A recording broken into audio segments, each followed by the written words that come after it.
성경의 첫 장인 창세기 1장을 보면 우리 하나님께서 천지 만물을 창조하시지요. 우리 하나님을 그러한 의미에서 우리 하나님은 크신 하나님이시다. 우리가 그렇게 표현하지만 그야말로 우리 하나님 자체가 바로 우리 크기에 대해서 말할 수 없는 그러한 분이 우리 하나님이시죠. 그런데 그 다음 장 창세기 2장을 보면 그 천지 창조를 이루신 하나님께서 인류 최초의 이야기를 들려주시는데 그 배경이 의외로 매우 작고 소박함을 볼 수가 있습니다. 인류 최초의 이야기가 동산에서 시작되어진다라고 하는 사실을 우리에게 들려주시죠. 여호와 하나님이 동방의 에덴에 동산을 창설하시고 그 지으신 사람을 거기 두시니라. 그렇습니다. 우리 하나님은 크기에 대해서 말할 수 없는 본질적 분이시죠.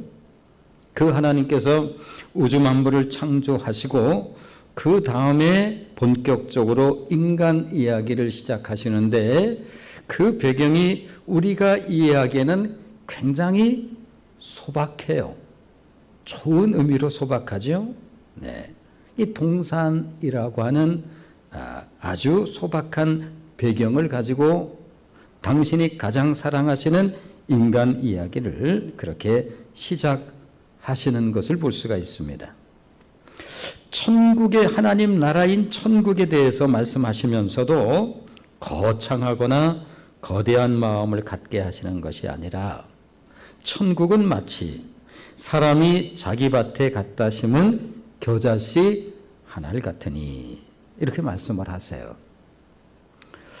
겨자씨를 보신 분들이 이렇게 흔치 않으실 거예요. 대부분 겨자씨를 못 보셨을 터인데 우리들이 흔히 가장 작은 것을 표현할 때 깨알 같다, 이 깨에 비유해서 이야기를 하곤 하죠. 그런데 겨자씨는 그 깨알보다 훨씬 작은 크기를 가지고 있는 것이 겨자씨입니다. 그런데 우리 하나님께서 당신의 나라 천국에 대해서 말씀하시면서 굉장히 큰 크기로 우리에게 말씀하실 법한데 하나님께서는 그렇게 말씀하시는 것이 아니라 천국을 아주 작은 겨자씨 하나에 비유해서 들려주시는 것을 우리는 들어볼 수가 있습니다. 작은 것 속에 천국의 비밀이 들어있다 이렇게 말씀하시죠. 오늘 들려주시는 말씀 역시 작은 것을 소홀히 해서는 안 된다라고 하는 그러한 의미의 말씀을 우리에게 들려주고 있습니다. 자, 그런 시각으로 오늘의 본문을 한 번 더 읽어보실까요? 자, 아가서 2장 15절 같이 읽습니다. 시작. 우리를 위하여 여우 곧 포도원을 허는 작은 여우를 잡으라. 우리의 포도원에 꽃이 피었습니다. 하나님은 작은 여우를 조심하라고 그렇게 경계를 하여 말씀하십니다. 포도원이 허물어지는 것은 절대로 큰 것에 의해서 무너지는 것이 아니라 작은 여우 때문이라고 그렇게 말씀하시지요. 성경이 들려주는 하나님의 나라라고 하면 우리 생각 같으면 거대한 제국과 같은 나라로 들려주실성 싶은데 성경은 단 한 번도 우리 마음에 그런 마음을 갖게 하시지를 아니하십니다. 그렇습니다. 제국은 언제나 세상이 추구하는 그리고 세상이 꿈꾸는 나라죠. 그리고 세상이 추구하는 제국은 언제나 그 결과가 멸망으로 끝나는 것을 볼 수가 있습니다. 예컨대 성경을 통해서 우리가 애굽에 대해서 너무 잘 알고 있죠. 당시에 최고의 나라가 애굽이었습니다만 이제 우리 기억에는 옛날 이야기로 우리에게 그렇게 들려집니다. 바벨론 제국 그렇습니다. 그러나 바벨론 제국도 역사 속에서 멸망하고 말지요. 성경에서 말씀하고 있는 바사 역사 속에서 들려지는 나라가 바로 페르시아 제국인데, 페르시아 제국도 이제는 역사 속에 묻혀 있는 기억의 나라로 이제 남아 있습니다. 이어서 세워지는 제국이 그리스 제국, 헬라 제국, 한때 대단했던 그러한 크기를 자랑합니다만 역시 역사 속에 묻혀진 그러한 그 기억의 나라로 남아 있습니다. 이어지는 제국이 그 유명한 로마 제국이요. 모든 길은 로마로 통한다라고 그렇게 들려질 만큼 대단한 제국이었지만 로마 제국 역시 지난 이야기입니다.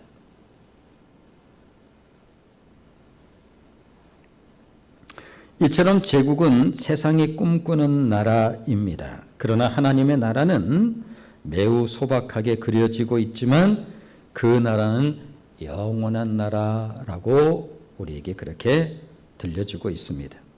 오늘 본문 역시 하나님은 우리들에게 소박하기 그지없는 포도원을 맡겨주셨다 이렇게 말씀하고 있습니다.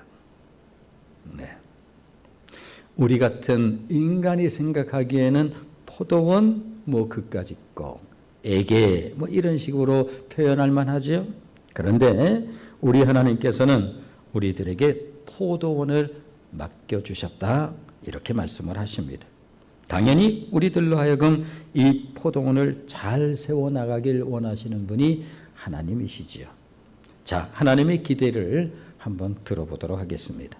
이사야서 5장 1절로 2절 말씀을 보시면, 자, 이사야서 5장 1절로 2절 같이 읽어보겠습니다. 시작. 나는 내가 사랑하는 자를 위하여 노래하되 내가 사랑하는 자의 포도원을 노래하리라.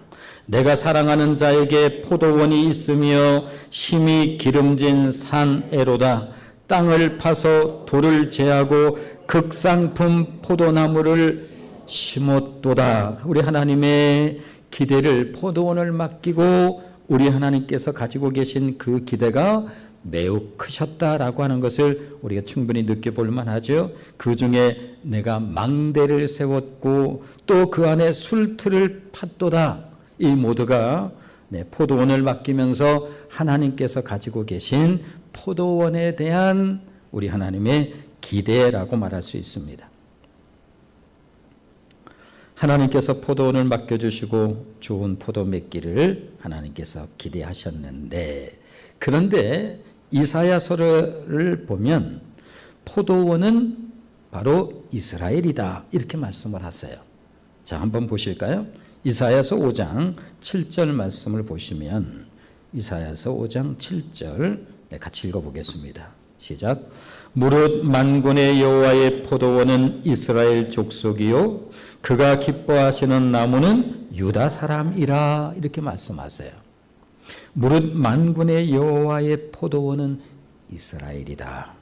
그가 기뻐하시는 포도나무는 유다 사람이라 이렇게 말씀하시죠. 자, 그러나 성경이 말씀하고 있는 포도원이 꼭 이스라엘 백성만을 의미하는 것은 아닐 것입니다.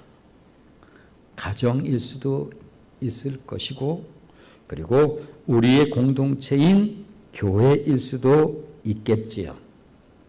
그리고 최근에 여름 수련회를 마친 학생과 청년들, 이들도 하나님께서 사랑하시는 포도원이라고 할 수가 있겠습니다. 그리고 지금 오늘 이 시간 여름 성경학교를 하고 있는 깍공반 유치부들도 하나님께서 그토록 사랑하시고 기대하시는 정말 귀하고 아름다운 하나님의 포도원이라고 그렇게 말씀드릴 수가 있겠습니다. 그러므로 포도원의 가장 중요한 의미는 무엇인가 하면 포도원을 가꾸어야 한다라고 하는 거예요. 그런데 이 포도원을 가꾸어야 할 책임과 사명이 우리에게 있다라고 하는 것입니다. 그런 의미에서 하나님께서 아가서를 통해서 들려주시는 도전이 있다고 한다면, 하나님께서 맡겨주신 포도원은 저절로 기름지지는 않는다. 또한 저절로 열매를 맺을 수 있는 것도 아니라는 것입니다. 언제든지 황폐할 수도 있고 또 무너질 수도 있는 것이 포도원이라고 그렇게 들려주고 있습니다. 그러므로 포도원지기들인 우리들은 포도원을 허무는 작은 여우들이 있다는 사실을 분명히 알아야 할 것이고 또한 지속적으로 관리를 해야 한다라고 그렇게 말씀하여 들려주고 있습니다. 그러므로 포도원을 허무는 작은 여우를 잡으라. 오늘 하나님께서 그렇게 말씀하시죠. 그런데 영어 성경을 보면 작은 여우가 복수로 되어 있음을 볼 수가 있습니다.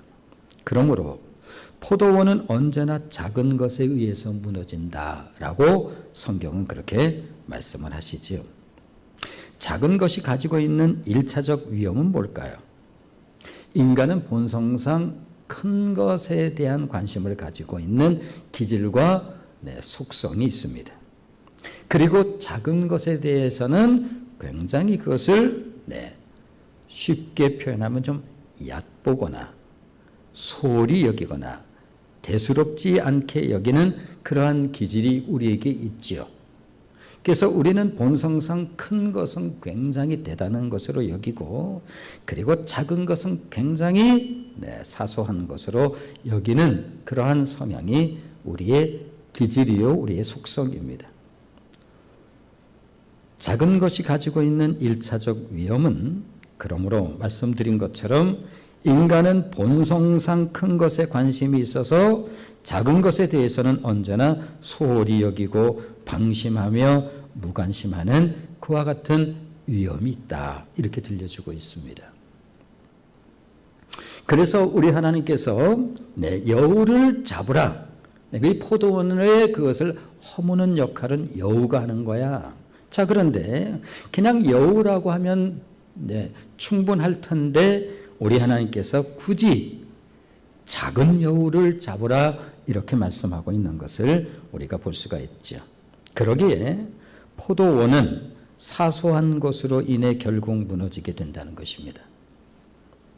모든 무너지는 것은 작은 것을 경홀히 여김 때문이라고 그렇게 말씀하고 계시죠.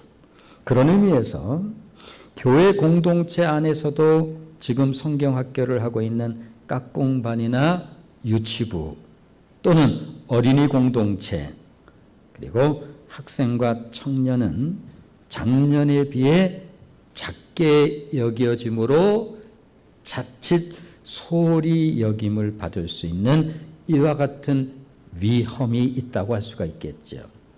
물론 우리 교회에서는 절대로 그러한 의식이 없습니다만 아주 조금 천박한 의식을 가지고 한번 생각을 해볼 때에 어린 자녀들이 무슨 헌금을 하겠어요. 그런데 그런 것과 상관이 있겠어요. 그런 의미에서 보면 말씀드린 것처럼 우리 교회야 그런 의식이 전혀 물론 없죠.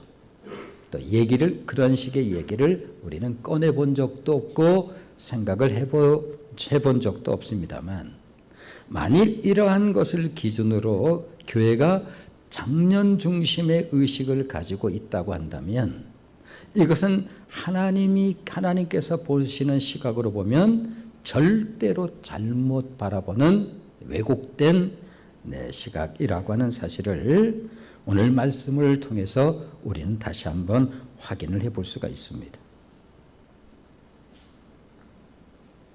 그러므로 이와 같은 우리의 자녀들이 우리 하나님의 시각으로 바라볼 때 매우 중요하고 소중한 존재라고 하는 사실을 오늘의 말씀을 통해서 하나님께서 우리에게 들려주고 있습니다. 그러기에 진실로 교회를 대표해서 여러분들에게 감사하고 고마운 것은 무엇인가 하면 수로 말하면 작은 씨라고 그렇게 표현할 수 있을 만큼 깍공반이나 유치부를 위해서 지금 여러 교사들이 헌신하고 수고하고 있죠. 지금 조용호 장로님을 필두로 제가 어제 시작하면서 기도를 부탁해서 이제 기도를 해주면서 보았더니 우리 꼬마들은 그렇게 많지 않은데 교사들이 꼬마들의 숫자만큼이나 많아요. 참 귀한 것이다. 참 복된 것이다. 그런 생각을 가지면서 조용호 장로님부터 교사들이 여러 명이 헌신하고 수고하는 것을 볼 수가 있었습니다.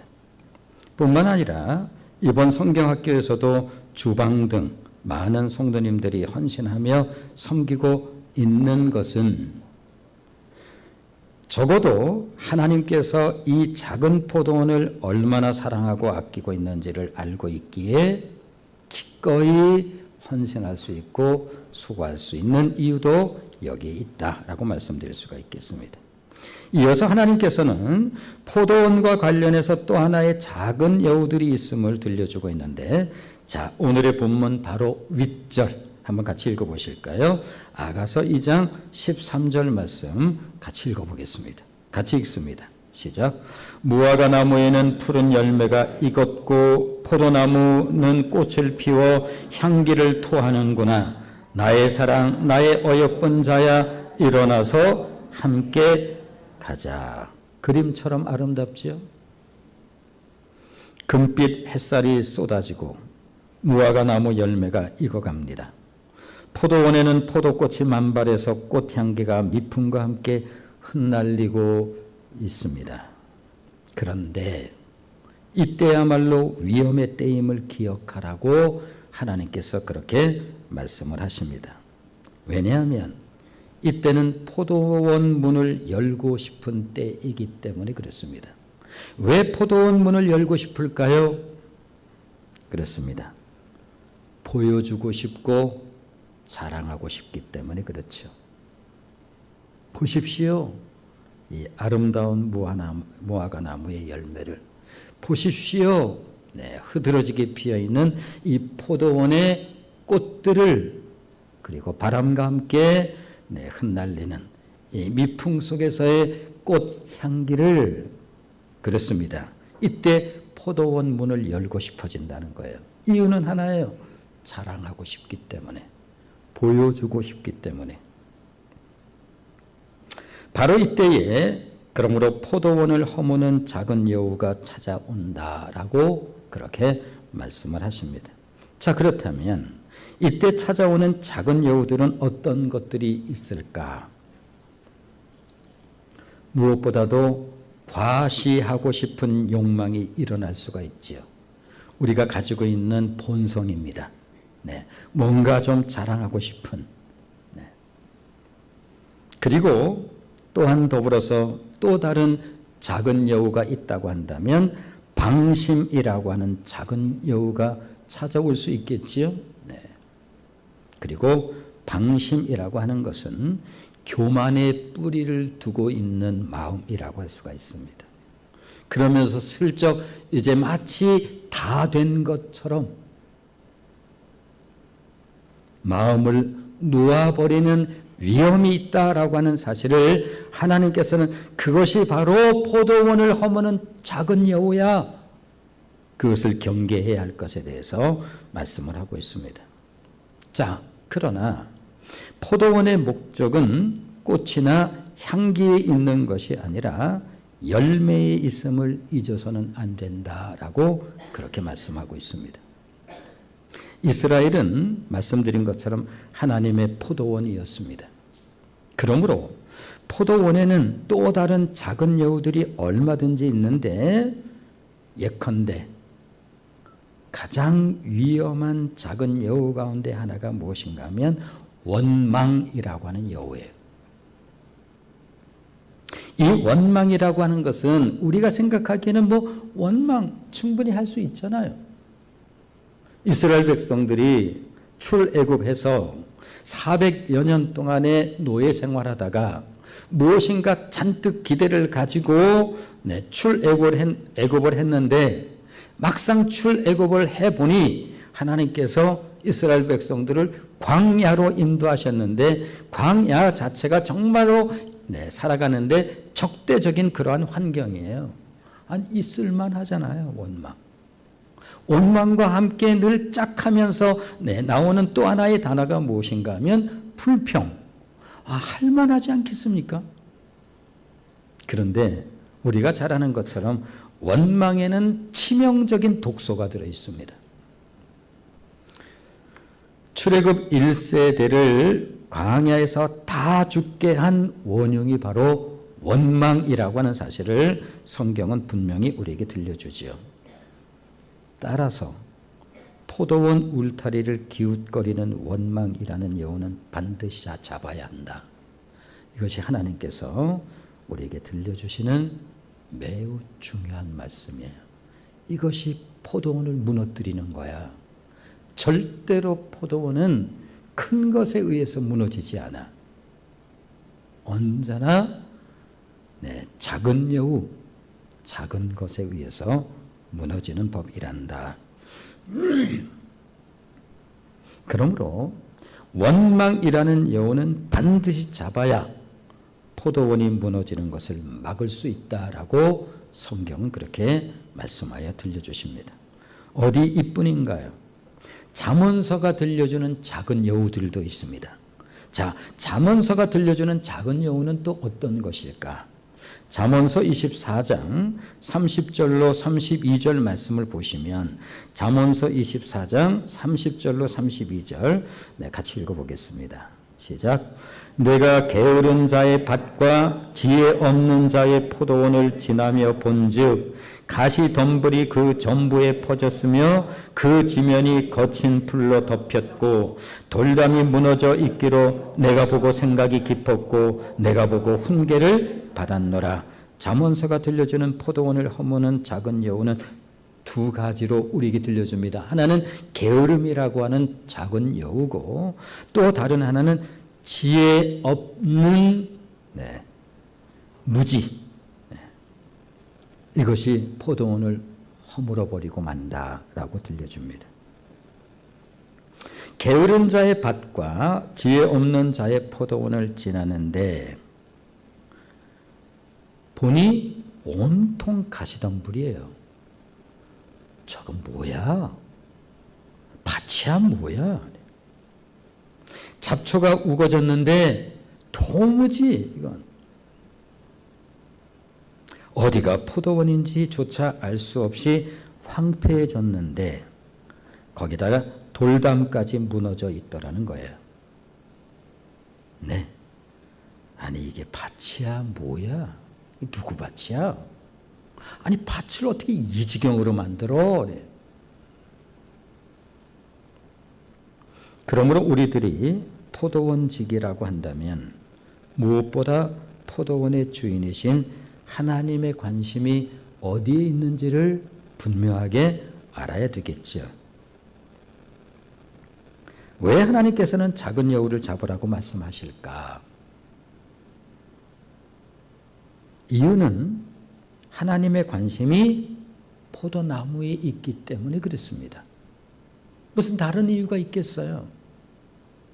포도나무에 있기 때문에 그렇죠. 왜 하나님께서 포도나무에 그토록 관심을 갖고 계시는 것일까? 무슨 이유가 있겠습니까? 포도나무가 풍성한 열매를 맺게 하기 위함이겠지요. 다시 말해서 열매 없는 포도나무를 무슨 포도나무라고 할 수 있을 것인가? 열매 없는 포도나무가 무슨 포도나무인가? 이런 이유로 예수님께서 이와 관련해서 유명한 말씀을 하신 바가 있죠. 요한복음 15장 그러면 떠오르는 내용이에요. 포도나무. 예수님께서 이렇게 말씀하세요. 하나님은 농부시라는 거예요. 그러면서 예수님께서 하시는 말씀이 나는 포도나무요. 너희는 가지니. 포도 열매를 맺는 법에 대해서 예수님께서 굉장히 심플한 방법을 가르쳐 주시는데 굉장히 간단해요. 내가 참 포도나무다. 나는 포도나무예요. 너희는 가지니. 가지가 포도나무에 붙어 있기만 하면 되는 거야. 자, 신앙생활은 어떻게 하는가? 전에 말씀드렸고, 최근에 에녹의 신앙에 대한 신앙을 보면서 에녹이라고 하는 신앙의 고수가 있어요. 300년 동안 하나님과 동행을 했다는 거예요. 그런데 성경에 의하면 하나님께서 그런 에녹을 굉장히 기뻐하셨다고 인정을 하시는 도장을 찍어주셨고, 모든 인생이 죽음으로 끝나는데 그의 인생 공식에는 죽음이라는 단어가 없어요. 하나님께서 그냥 그대로 데려가셨습니다. 이유가 성경에 의하면 하나님과 동행했다는 것이고, 그것을 히브리서에서는 뭐라고 주석을 해주고 있는가 하면 하나님께서 에녹을 매우 기뻐하셨다는 거예요. 그러므로 신앙이라고 하는 이 대고수가 가르쳐 줍니다. 신앙은 용 쓰면서 하는 게 아니야. 어떤 사람들은 신앙을 굉장히 힘을 쓰면서 오르락내리락 하면서 하는데, 신앙의 대고수인 에녹의 신앙을 보면 늘 한결같아요. 힘쓰는 법이 없어요. 표정에도 늘 한결같아요. 짧은 시간에 만들어진 것은 아니겠습니다만, 오늘 예수님께서 당신을 포도나무라고 말씀하시면서, 그런데 그리고 우리가 가지라고 말씀하시면서 열매 맺는 법을 굉장히 쉽게 말씀하세요. 나한테 붙어 있으면 되는 거야. 그러면 절로 과실을 맺는다. 절로 열매를 맺는 거야. 잘 들어, 신앙생활은 용 쓰는 게 아니야. 매우 자연스러운 거지. 열매는 그렇게 맺어지는 거란다. 그러므로 무엇보다 포도 열매를 맺기 위해서는 반드시 확인할 것이 있는데, 가지인 내가 참 포도나무인 예수 그리스도에게 확실히 붙어 있는지 이것을 확인하는 거야. 이것이 신앙생활이야. 내가 용씀으로부터 나로부터 뭐가 나오는 힘을 가지고 하는 게 아니지. 나는 그냥 예수님께 붙어 있으면 돼. 그 원액으로부터 계속 공급이 되어지는 거야. 내가 용 쓴다고 나로부터 나오는 게 뭐가 있겠어? 아무것도 없지. 그래, 그게 우리야. 그게 너희란다. 너희는 그냥 붙어 있는 거야. 그러면 모든 것에 대한 공급 원이 되시는 예수님께서 지속적으로 공급을 해주는 거야. 열매는 그냥 저절로 맺는 거지. 예수님께서 가르쳐주는 신앙 원리예요.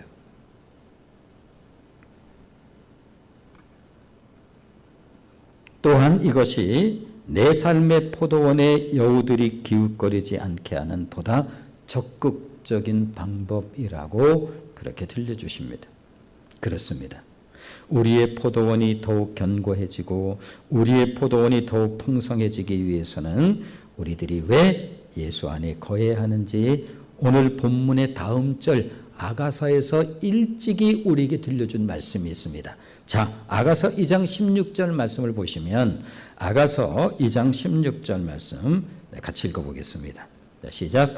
내 사랑하는 자는 내게 속하였고 나는 그에게 속하였도다. 그가 백합화 가운데에서 양떼를 먹이는구나. 너희가 내 안에 내가 너희 안에, 예수님께서 하셨던 이 말씀이 이미 아가서 안에 들어있다라고 하는 사실을 확인해 볼 수가 있죠. 그렇습니다. 우리들이 예수 안에 거하고 예수님이 우리 안에 거할 때, 그때 우리들은 비로소 포도원 지기로서의 역할을 할 수 있다라고 들려주고 있습니다. 그러므로 예수님께서 이 땅에 오신 목적은 무너진 포도원을 다시 회복시키기 위해서 오셨다, 그렇게 말씀드릴 수 있겠지요. 황폐해진 포도원을 우리 하나님께서 다시 회복시키기 위해서, 우리가 이렇게 포도원을 지나가다 보면 가끔 그 포도나무 밭이 있죠. 잘 깨끗이 정돈됐고 그리고 거기에 열매가 주렁주렁. 포도원의 향기는 꽃으로부터 나오는 게 아니야. 포도 열매가 주렁주렁 달려서 포도로부터 나오는 그 단내의 향, 이게 포도의 향이지. 그리고 그 포도알을 입에 넣었을 때 그 단내가 입안 가득 확 풍기는, 이것이 포도의 의미 아니겠어? 그러므로 예수님께서 이 땅에 오신 목적은 무너진 포도원을 다시 회복시키기 위해서 오셨을 뿐만 아니라 우리의 무너진 포도원을 다시 회복시켜 주실 분은 오직 예수 그리스도, 그분 외에는 없는 것입니다. 자, 이사야를 통해서 약속하신 회복된 포도원의 모습을 이사야 선지자는 우리들에게 어떻게 들려주고 있는지 한번 확인을 한번 해볼까요? 자, 이사야서 58장 11절. 이사야서 58장 11절. 준비 혹시 안 됐나요? 58장 11절. 자, 네, 있어요? 네, 읽어보겠습니다. 같이 읽습니다. 시작. 여호와가 너를 항상 인도하여 메마른 곳에서도 내 영혼을 만족하게 하며 내 뼈를 견고하게 하리니 너는 물된 동산 같겠고 물이 끊어지지 아니하는 샘 같을 것이라. 이렇게 말씀하고 있습니다. 그렇습니다. 올여름 우리들은 우리들의 포도원인 한뜻 공동체가 더욱 풍성한 열매를 맺는 공동체가 되도록 대단한 폭염이죠. 밤도 열대야라고 우리나라 날씨가 옛날 날씨가 아니야. 아마 저만 그렇게 말하는 것이 아니라 여러분도 최근에 이런 말들을 하면서 지내겠죠? 지독한 폭염 속에서. 네. 그럼에도 불구하고 작은 포도나무 하나하나에 정성을 다하고 마음을 다하는 여름 수련회를 하고 있는 이유도 이런 이유 때문에 그렇습니다. 무엇보다 하나님의 포도원인 우리 자녀들이 예수 그리스도 안에서 잘 자람으로 다시 한번 이 땅에 그리스도의 계절이 찾아오도록, 네, 그 푸르름과 말씀드렸던 것처럼 주렁주렁 포도 열매가 열리고 그 포도 열매가 우리에게 이제 전하는 그 달디단 향내음, 단내, 그리고 잘 익은 포도를 입안에 넣으면 그 과즙이 입속에서 퍼지는 그 가득한, 네, 하나님께서 원하시는 바로 그것, 네, 이 땅에 그리스도의 계절이 다시 찾아오도록 폭염 속에서도 우리들이 땀을 흘리는 이유가 여기에 있다고 할 수가 있겠습니다. 자, 오늘은 다른 날하고 조금 다르게 보리라라고 하는, 우리 오늘 눈물로 하늘의 씨앗을 심는다. 꿈꿀 수 없어 무너진 가슴에 저들의 푸른 꿈 다시 돌아나도록 이 찬양을 하시면서 봉헌 시간 이어서 하도록 하겠습니다.